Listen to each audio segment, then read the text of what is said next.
Hi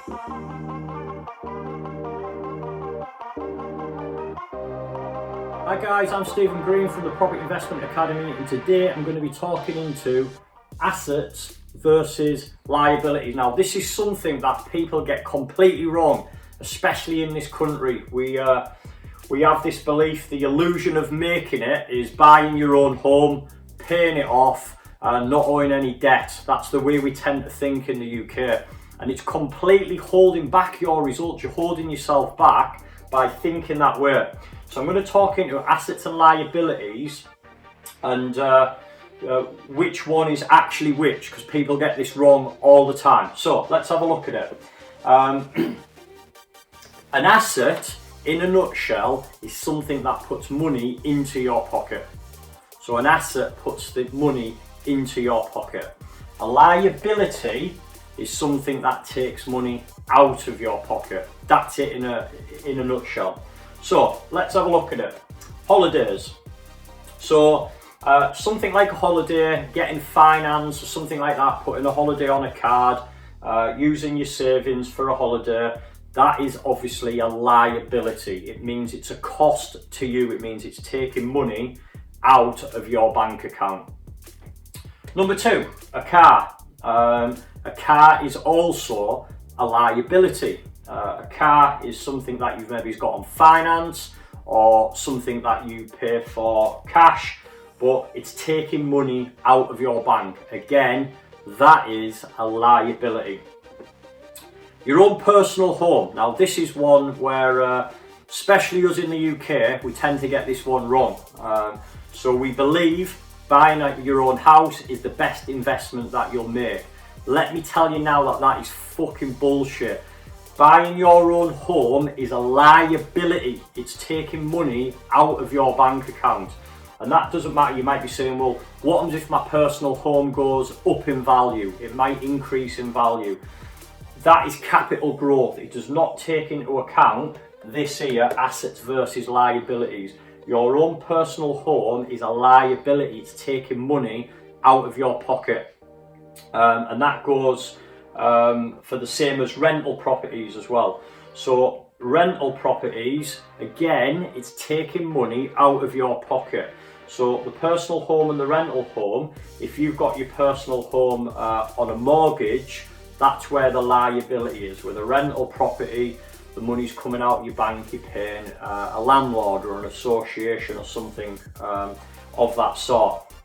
Now you might say, well, my personal home is paid off, and it might be paid off right now, but what it does mean, it was a liability while you weren't paying it off, because you were obviously paying a mortgage or you were paying that out of your wages. So at some point that was a liability. And if you've got all your money tied up in your home, again, you're not using your money to the best of its ability. You're not getting your money working for you. I'm not going to go into that on this one, but if you have a look, I've got another video which talks into tying up your own money and why that's actually not a good thing, why it's not good to pay off your own personal home. There is certain circumstances where that is good. So if you look out for the other video on should I pay off my own personal home, you'll see that with the information on that particular video as well. So back to rental property. Again, that is a liability. It's taking money out of your bank.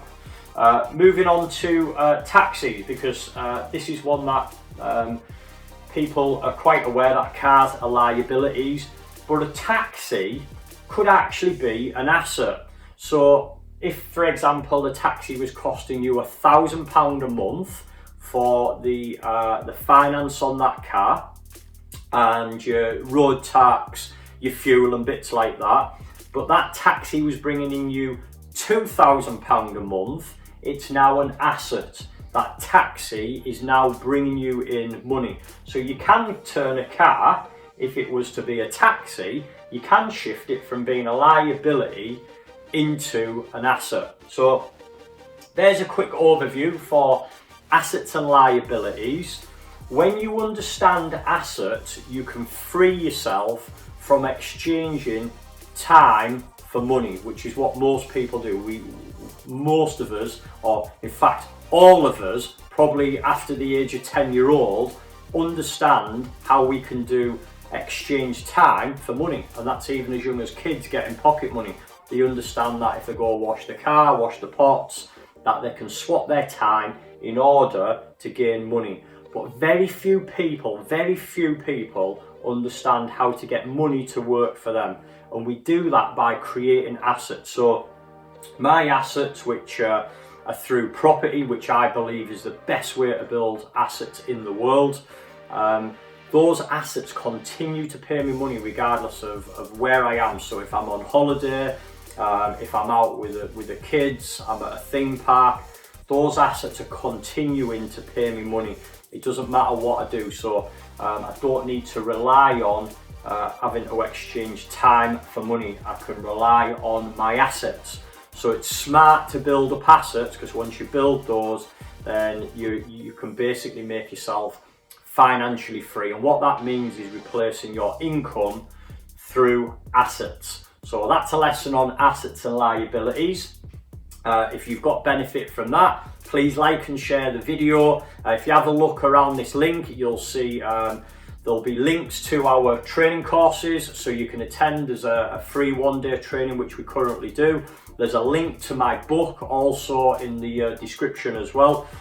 Tag people that you know might benefit from this, and look out for some of our other training videos. Make sure you subscribe to the channel. That way you can get regular updates of all the lessons that I teach in property and also business. So I hope to see you back soon on another video. Thank you, Stephen.